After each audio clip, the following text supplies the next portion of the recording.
Jusqu'à présent, le langage C que vous avez manipulé... s'il vous plaît, s'il vous plaît. On démarre un nouveau cours, donc soyez attentifs, s'il vous plaît. Donc, jusqu'à présent, le langage C que vous avez manipulé était du langage technique.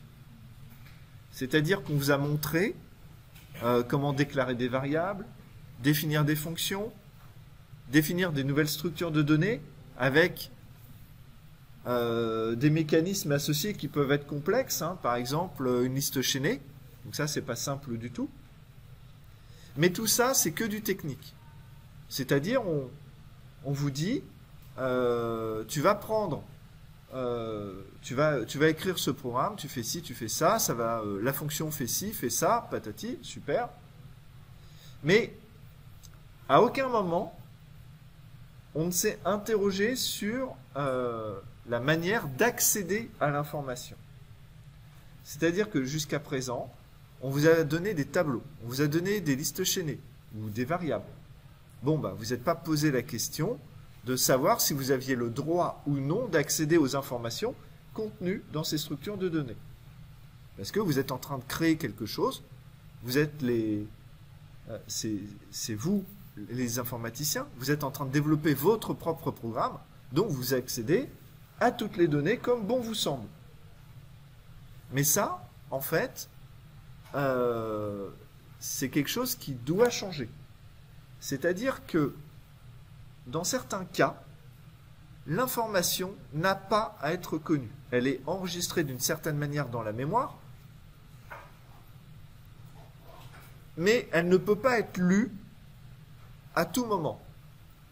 Par exemple, quand vous allez à la boulangerie, vous avez, il y a du monde devant vous, vous faites la queue, et vous êtes en train d'attendre qu'on vous serve. La vendeuse, est-ce que ça lui sert à quelque chose de savoir qu'à la 4e position dans la file, il y a vous? Non, elle, tout ce qui l'intéresse, c'est de savoir qui est la première personne. Donc, ce qu'elle va faire, c'est, elle traite un client. Ah, bonjour, qu'est-ce que vous voulez ça, tenez, voilà, hop, vous payez, merci, au revoir. Ensuite, elle prend le premier client dans le reste de la liste. Donc, elle consomme de l'information. La seule information à laquelle elle a le droit d'accéder, en fait, c'est qui est le premier élément dans la liste. De manière un peu inverse, il y a des tonnes de calculs qui nécessitent de connaître uniquement la dernière donnée qu'on a ajoutée. Pas la première, la dernière. Un exemple concret. Vous vous rappelez de la pile des appels dont je vous ai parlé en vous expliquant la récursivité? Quand on termine une fonction, dans quelle fonction est-ce qu'on retourne? On retourne dans la dernière fonction qui avait appelé. Donc dans ce mécanisme-là, on se fiche totalement de savoir quelles étaient les fonctions qui ont été mises en pause au préalable. La seule information dont on a besoin, c'est qui est la dernière. Et vous voyez que quand on met une fonction en pause, la nouvelle fonction, la nouvelle instance qu'on va créer, on va la mettre au sommet de cette pile des appels, au-dessus. On ne va pas la mettre n'importe où, aléatoirement. Tout ça, ça doit vous donner l'intuition que l'information, elle va être stockée d'une certaine manière. Elle va être stockée d'une certaine manière et dans un certain ordre. Cet ordre et cette manière et les opérations pour accéder à l'information qui vont être associées sont au service du programme que vous êtes en train de réaliser. Donc, on va voir un certain nombre de structures de données avancées qui vont vous permettre de manipuler l'information d'une certaine manière pour vous faciliter la vie. Et ça va être votre boulot d'informaticien de choisir quelle est la structure de données que vous allez manipuler et quelle structure de données avancée ne serait pas adaptée à votre situation. Vous voyez que là, on va commencer à faire des choix qui sont conceptuels. Quand on fait des choix comme ça, merci. Le beignet, c'est pas pour moi. Et on me ramène même pas de café en plus. Alors là, cette déception. Non, c'est bon. Donc ce que je disais, c'est que vraiment vous allez devoir faire des choix de conception. Et ces choix, ils vont impacter un certain nombre d'aspects de votre vie de développeur. Facilité de développement, vitesse de développement, mais vitesse d'exécution et consommation de mémoire. Tout ça, c'est des choses qui sont extrêmement importantes et qui vont être impactées par les structures de données que vous allez choisir de manipuler. Alors, je vais vous montrer une première structure de données, qui est une structure de données jouet, qui ne sert pas à grand-chose en langage C. Mais je vais vous montrer ce qu'on appelle un vecteur. Alors, un vecteur, c'est un tableau, en fait. Sauf qu'il va être protégé contre les débordements de mémoire et l'écriture un peu illégale dans un tableau.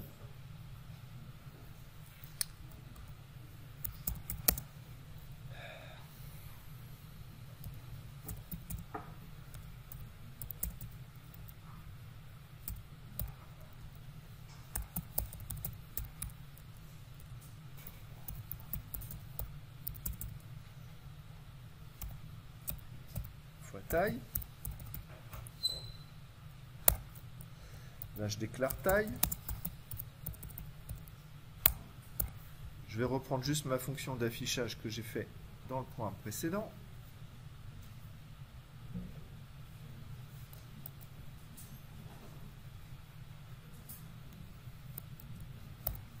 Voilà.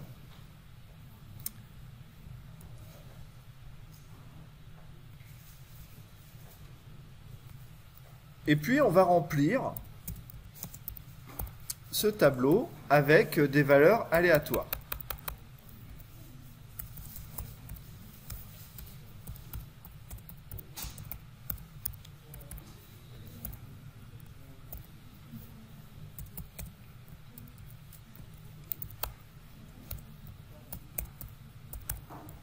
Rendre modulo 10, tac. Et puis, je vais afficher mon tableau.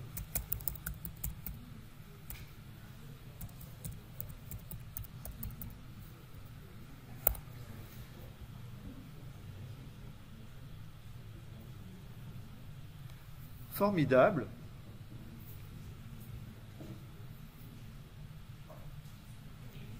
Pardon. Formidable, ça m'affiche les différentes valeurs de mon tableau. Donc là, je génère un tableau aléatoire et je l'affiche. Tout va bien, on est d'accord, c'est super. Et puis ça, vous savez le faire. Vous savez manipuler un tableau, je vous prends pour des idiots là.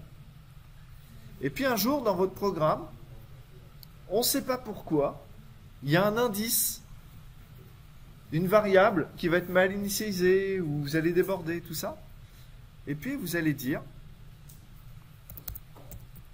table de 10 égale 42.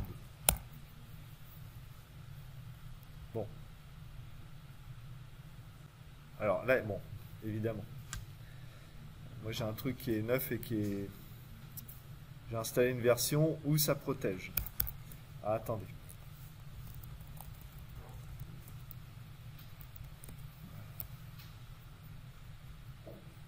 Attendez, 30, 64, je fais 50.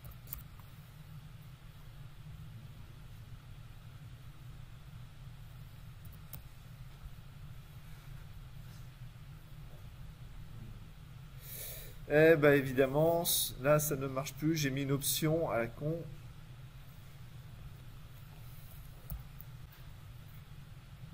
Vous avez vos machines, vous? Ah ouais. Ok. Alors, là, quand je fais -1, ça fonctionne.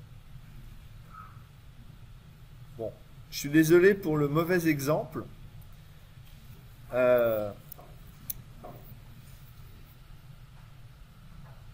Quand vous déclarez un tableau, vous allouez sa mémoire.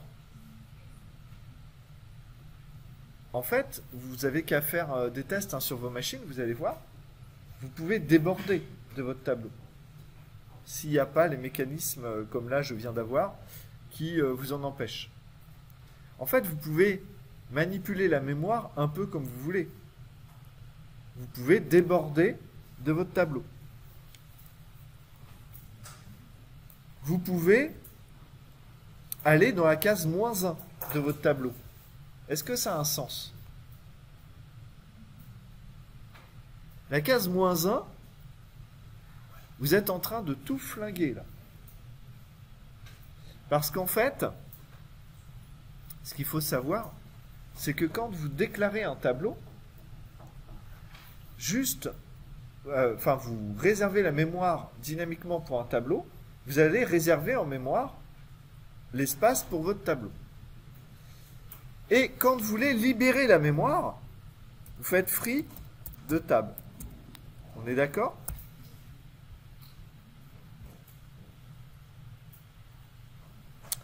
Et là, vous voyez, regardez.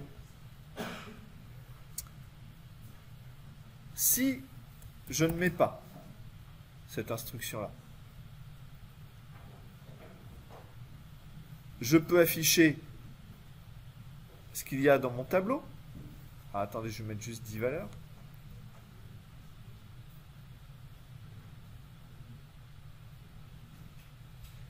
Qu'est-ce que j'affiche qui va pas là? Attendez.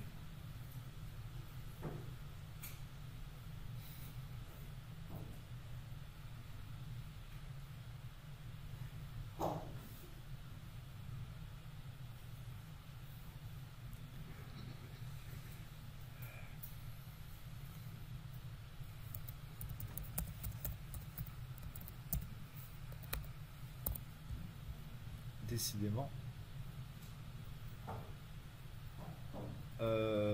C'est quoi ces valeurs aberrantes que j'affiche là?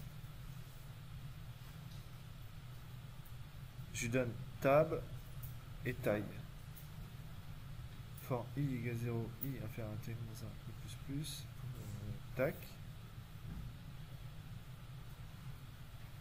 Ouais.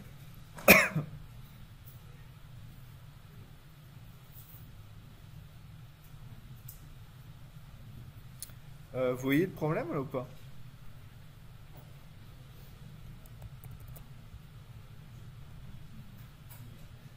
Bah.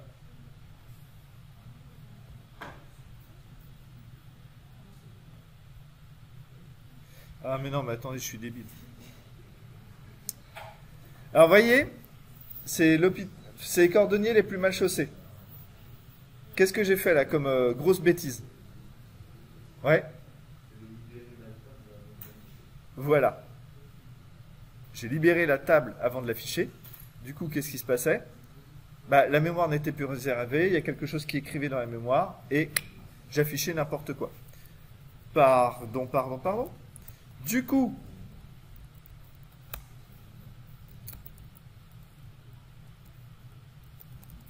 je vais afficher avant. Voilà, j'affiche. Et ensuite, je fais tab de -1. J'affiche, je vais juste modifier la case d'indice -1 de mon tableau, qui ne m'appartient pas, on est d'accord.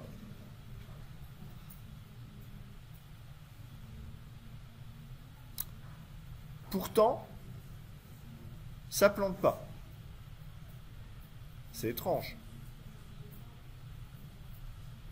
Maintenant, je libère la mémoire. Je relance. Et là, regardez le résultat ici, c'est plus 0. Ça a planté. Il y a eu une erreur de mémoire. Alors en fait, vous avez vu, quand j'ai mis tab de 50, c'est une case qui ne m'appartient pas. On est d'accord? J'ai réservé la mémoire pour... non, pardon. Là, j'ai dit pour 10. D'accord? Je vais mettre taille, pardon, ça sera plus simple. Quand j'ai réservé la mémoire pour mon tableau. J'ai réservé la mémoire pour taille case, qui sont numérotées de 0 à taille moins 1. Donc la case d'indice taille n'est pas dans l'espace que j'ai réservé. Quand je lance mon programme,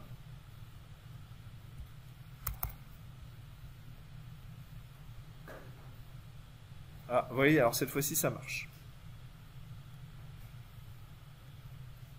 Ça m'autorise parfois, et parfois ça ne m'autorise pas. Alors, là, le mécanisme que je vais vous expliquer, accrochez-vous, il est un peu sec. D'accord? Quand vous écrivez un tableau, vous réservez de la mémoire pour un tableau. En fait, vous ne réservez pas exactement le nombre d'octets que vous demandez à la fonction malloc. La fonction malloc, elle a comme spécification de réserver suffisamment de mémoire pour pouvoir enregistrer le nombre d'octets que vous avez indiqué. Donc la seule garantie que vous avez, quand vous faites un appel à malloc, c'est qu'il y a size of int fois taille octet qui sont réservés. Ça, vous le savez. Mais, pour des raisons d'optimisation du temps d'exécution et de gestion de la mémoire, il se peut que l'ordinateur, enfin le compilateur, vous réserve un peu plus de mémoire.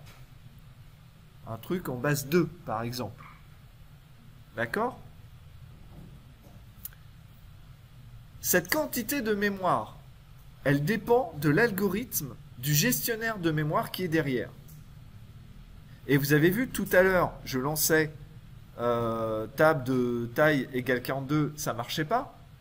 Là, j'ai fait 2-3 bêtises avec la mémoire, je reviens, et là, pour le coup, ça fonctionne.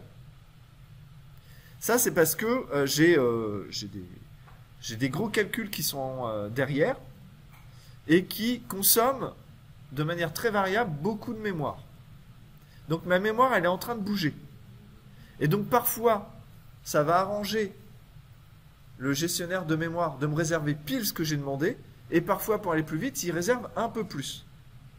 Quand il réserve pile la quantité de mémoire, et que j'essaye de taper en dehors de cette mémoire, il va me dire non, tu n'as pas le droit. Et donc on voit qu'il y a un problème, que j'essaie d'accéder à une case qui ne m'appartient pas. Donc tout va bien. En fait, bien sûr j'ai raté, mais on voit qu'il y a un problème. Et puis là, j'ai relancé et vous avez vu, ça a fonctionné. Et donc là, je fais une opération qui n'est pas légale, mais qui fonctionne quand même. Et alors pourquoi?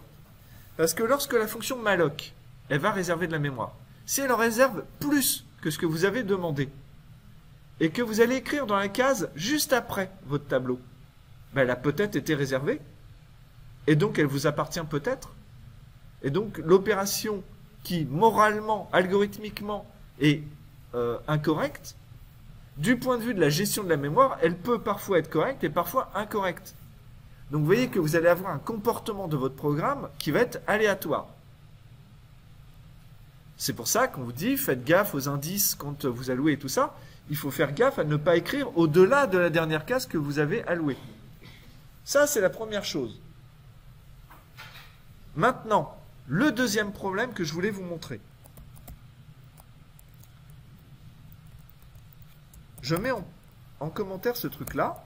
J'ai alloué de la mémoire. Je dois la libérer. C'est mon rôle. Donc, regardez. Type de la valeur de retour, 0. Tout s'est bien passé. Qu'est-ce que j'ai fait? J'ai alloué de la mémoire. J'ai écrit pile dans les cases que je voulais, de 0 à taille moins 1. Et puis ensuite, je libère ma mémoire. Aucun problème. Et maintenant, dans la case d'indice moins 1, je vais écrire une valeur aberrante. Je ne libère pas ma mémoire.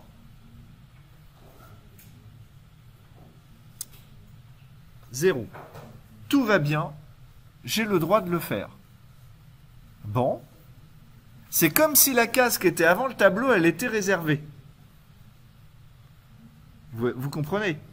Là, la case d'indice -1, en fait, elle est réservée, elle m'appartient, j'ai le droit de faire ce que je veux avec. Maintenant, et c'est là que ça va faire shboom, regardez, je rajoute la libération de la mémoire. Si je ne mets pas la ligne 21, ça compile correctement, ça s'exécute correctement. Si je ne mets pas la ligne 22, ça s'exécute correctement. Si je mets la ligne 21 plus la ligne 22, ça ne s'exécute pas correctement. Vous voyez la valeur de retour? Ça a planté. Alors, l'explication. Jusqu'à présent, quand on allouait de la mémoire, pour libérer la mémoire, qu'est-ce qu'on lui donne? On fait free de tab. Alors, la phrase magique, le nom d'un tableau est un pointeur sur son premier élément. On donne le nom du tableau à la fonction free parce qu'en fait, on donne l'adresse du premier élément. Mais comment la fonction free connaît la taille de la mémoire, la quantité de mémoire qui a été allouée? Parce qu'on ne lui donne pas là. Et donc, en fait, le mécanisme un peu magique, c'est que quand vous allouez un tableau, juste avant votre tableau, il y a une structure un peu particulière qui va contenir le nombre d'octets qui a été alloué effectivement. Pas que vous avez demandé, mais que la fonction malloc a réellement réservé. Et ensuite, vous avez la mémoire que vous avez allouée. Donc, quand vous faites free au début de votre tableau, avec l'adresse du premier élément. Et en fait, la fonction free, elle va reculer dans votre tableau pour lire cette structure de données et connaître le nombre d'octets qui ont été réservés. Mais là, ce que je viens de faire, c'est que je viens d'écrire dans la case -1. Donc, je viens d'écrire sur cette structure de données. Je viens de péter cette information-là. Et donc, quand je vais faire free, la quantité de mémoire qui a été allouée, elle est erronée. Et donc, je vais essayer de libérer de la mémoire, mais de manière incohérente. Et donc, ça provoque un plantage. Ouais. Ok. Donc, pourquoi je vous explique ce mécanisme-là? Je ne vous demande pas d'être capable de me le ressortir en partiel, je m'en fiche. Mais pourquoi j'explique ce problème-là?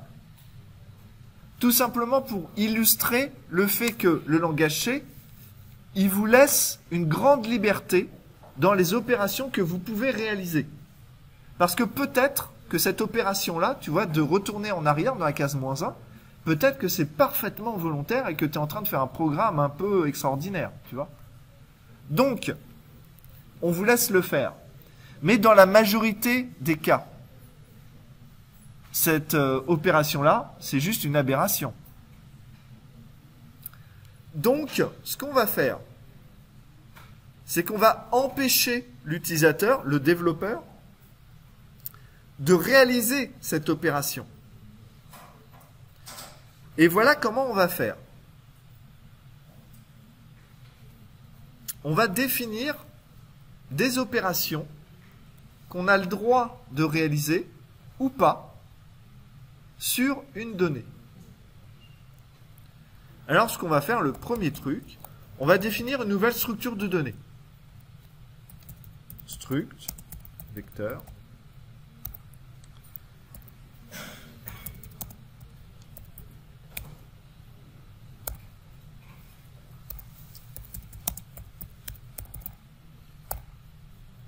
En fait, on définit une structure de données qui va contenir donc un pointeur vers un tableau et la taille de ce tableau. D'accord ?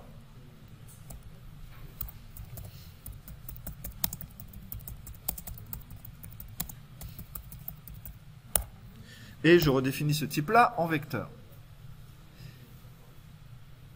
Et maintenant, on va écrire des fonctions pour manipuler ce vecteur-là. On va d'abord créer la fonction, écrire une fonction qui s'appelle createVector.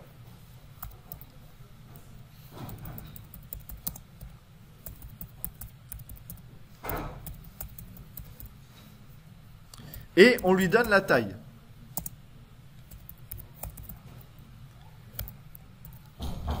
Donc, vecteur étoile, V égale vecteur étoile de malloc, size of vecteur, paf. Ensuite, je vais initialiser les champs. Donc, V fois taille égale taille. Et V flèche tab, qui est le pointeur vers mon tableau, c'est là que je vais faire mon allocation dynamique.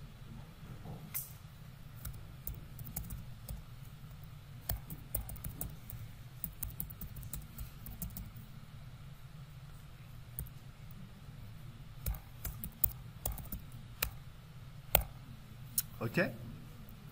Donc là, dans mon vecteur, j'ai alloué dynamiquement un vecteur, j'ai initialisé chacun des champs, l'entier, je l'ai mis à taille, et mon tableau, mon pointeur, contient l'adresse d'un tableau que je viens d'allouer dynamiquement en mémoire. Je retourne mon vecteur. Oui.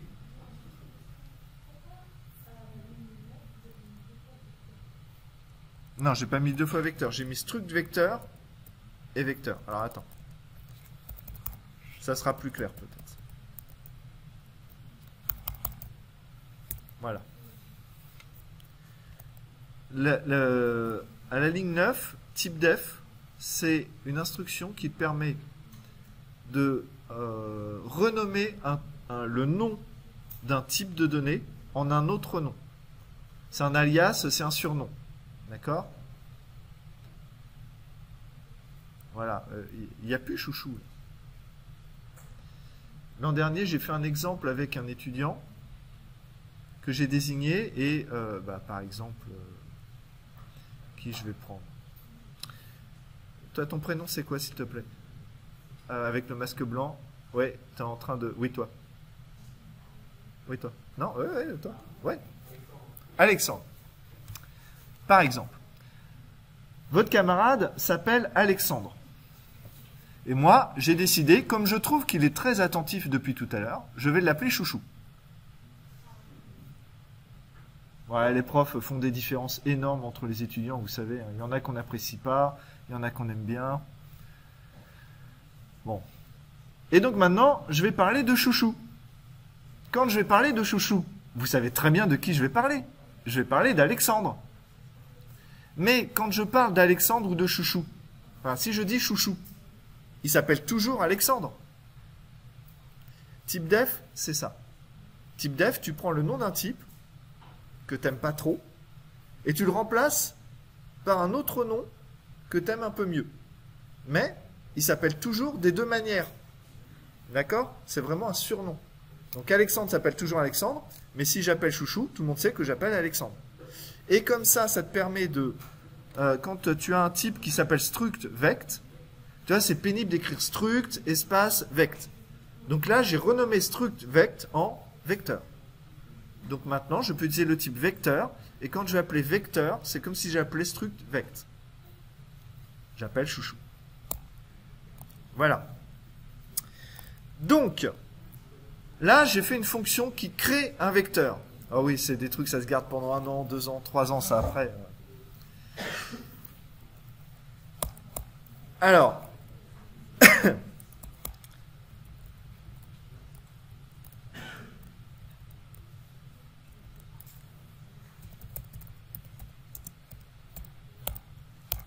V égale création, vecteur, 10 par exemple. Bon, bah, j'ai créé un vecteur de taille 10. Maintenant, ce qu'on va faire, on va faire une fonction qui affiche le vecteur. Alors rappelez-vous, regardez ma fonction d'affichage d'un tableau. Je suis obligé de lui donner le pointeur du tableau et la taille du tableau. Mais vecteur, je ne vais pas avoir l'obligation de faire ça parce que la taille, elle est présente dans la structure. Donc, on va juste avoir besoin de passer en argument un vecteur, le pointeur du vecteur, Et comme ça, moi, je vais juste faire appel à v flèche taille -1. Le tableau, c'est v flèche tab et v flèche tab. Voilà. Si je ne me suis pas trompé, affichage v.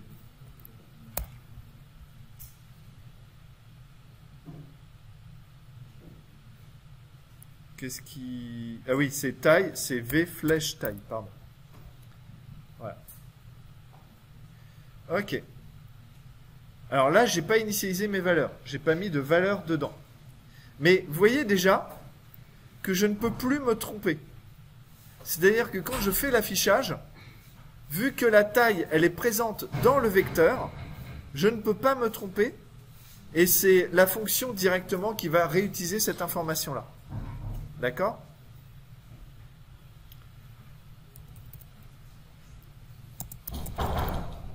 Alors, initialisation vecteur étoile V. Donc là, ce que je vais faire,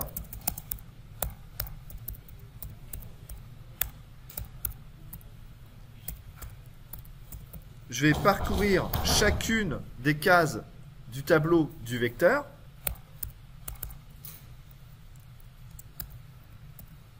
Donc V flèche tab de I est égal à rand modulo 10 par exemple. Et donc là,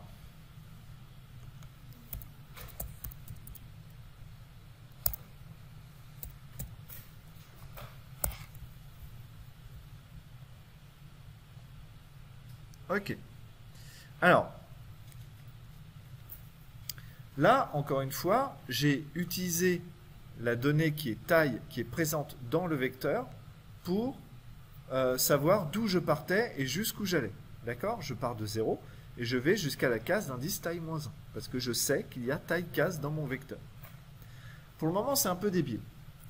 Et maintenant, ce qu'on va faire, c'est qu'on va faire une opération, une fonction, qui va modifier la valeur d'une case du vecteur. Alors, c'est un peu débile parce que vous savez qu'on peut faire ça. V, flèche, tab, de 5 égale 42. Ça, j'ai le droit. Vous avez le droit techniquement de le faire, mais maintenant, avec ce qu'on appelle les structures de données avancées, vous n'allez plus avoir le droit moralement de le faire. On va mettre en place des fonctions qui vont manipuler la structure de données avancée. Alors, ces fonctions que vous allez créer, que vous allez mettre en place, c'est ce qu'on appelle une API. C'est un ensemble de fonctions qui ont un objectif commun. Et là, cet objectif commun, c'est la manipulation d'un vecteur. Et c'est dans ces fonctions-là qu'on va interdire certaines opérations. Par exemple, si j'essaye de modifier une case dont l'indice est inférieur à 0, je dirais que dalle, je n'y touche pas.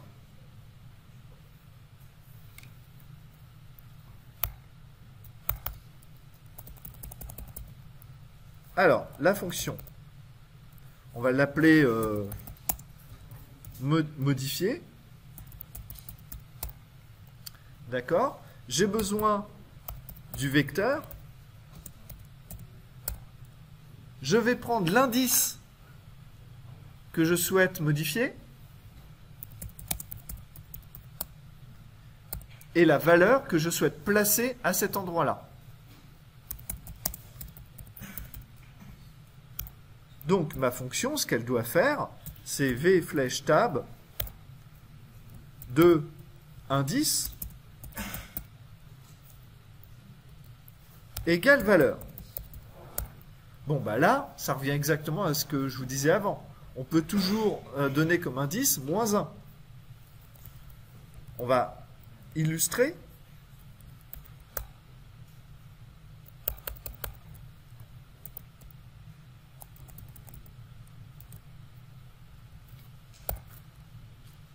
on va mettre la valeur, comme tout à l'heure, 42. À l'indice, moins 1. Et on va passer en argument V. Et là, ce qu'on va faire, je vais libérer V de table. D'accord? Je vais libérer le tableau. Donc c'est exactement ce qu'on faisait tout à l'heure. J'ai écrit à la case d'indice moins 1 et je libère. Et donc là, normalement, si tout se passe comme tout à l'heure, vous voyez, hop, ça a planté. Donc maintenant, c'est la fonction modifiée qui va rajouter un garde-fou pour empêcher qu'on accède à une case qu'il ne faut pas dans notre tableau. Si indice supérieur ou égal à 0 et indice strictement inférieur à V flèche taille, alors je vais réaliser la modification.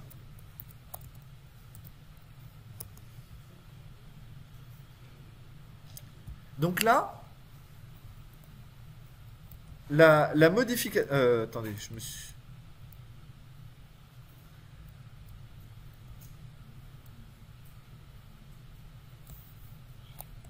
Pourquoi ça n'a pas écrit indice? C'est moi qui ai mal... Voilà.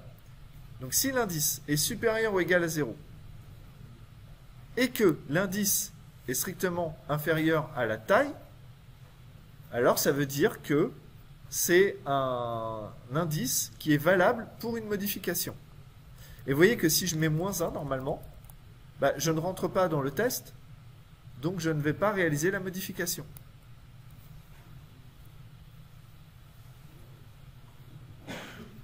Et donc là, la même opération où j'appelle modifier, je dis que la case d'indice moins 1, je la place à 42, ce qui perturbait l'exécution de mon programme, là, ça ne se déroule plus. Alors, c'est tout bête comme mécanisme. Et ça vous rajoute du code.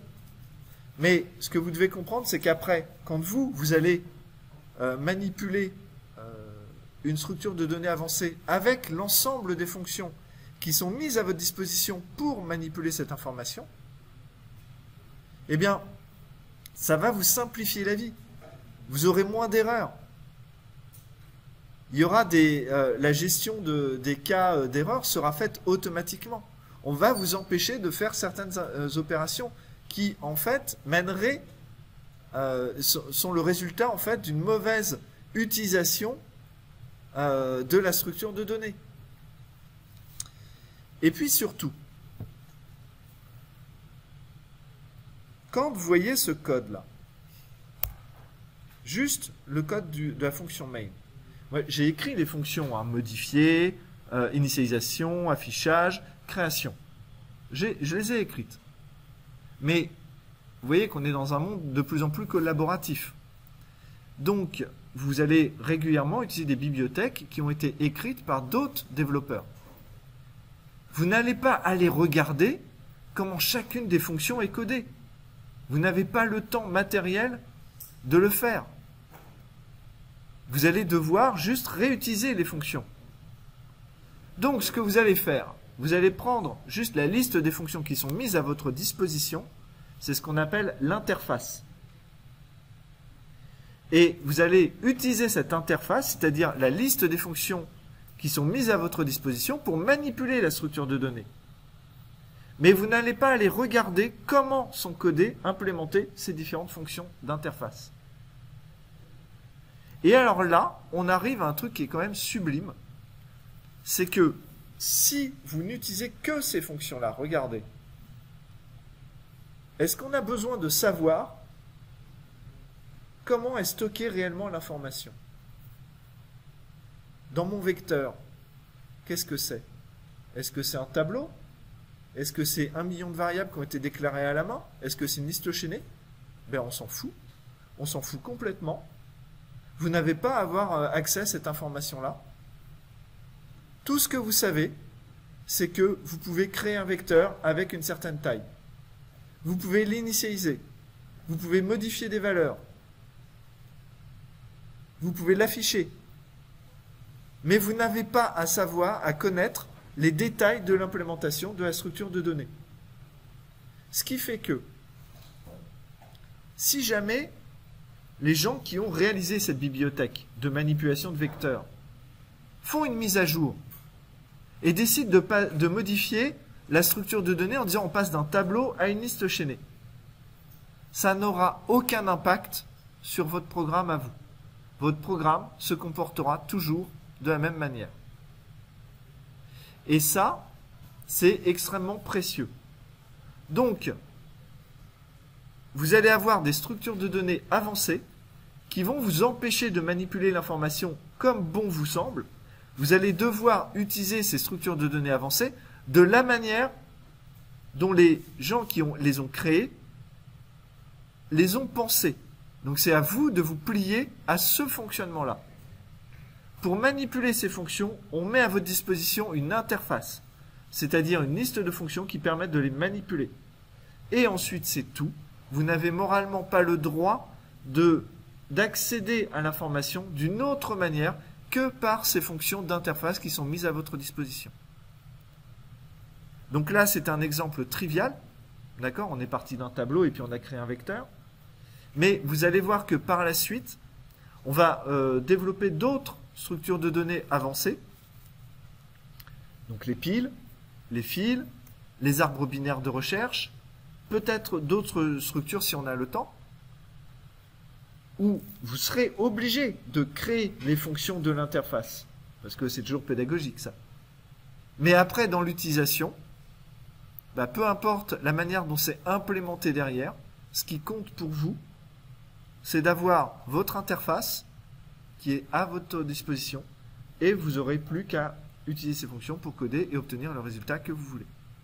Un truc que j'adore en partiel et en DS, c'est vous donner une interface, je ne vous dis pas comment c'est codé derrière, et à vous de les utiliser pour obtenir le résultat que je souhaite. Il y a toujours des étudiants qui vont s'amuser à supposer que derrière j'ai un tableau ou des choses comme ça et qui vont faire des boucles for sur le tableau. Bon, tant pis pour eux, l'exercice est raté. Vous allez vraiment devoir utiliser les fonctions d'interface pour obtenir le résultat que vous souhaitez. On s'arrête là. Et puis je vous dis à la semaine prochaine.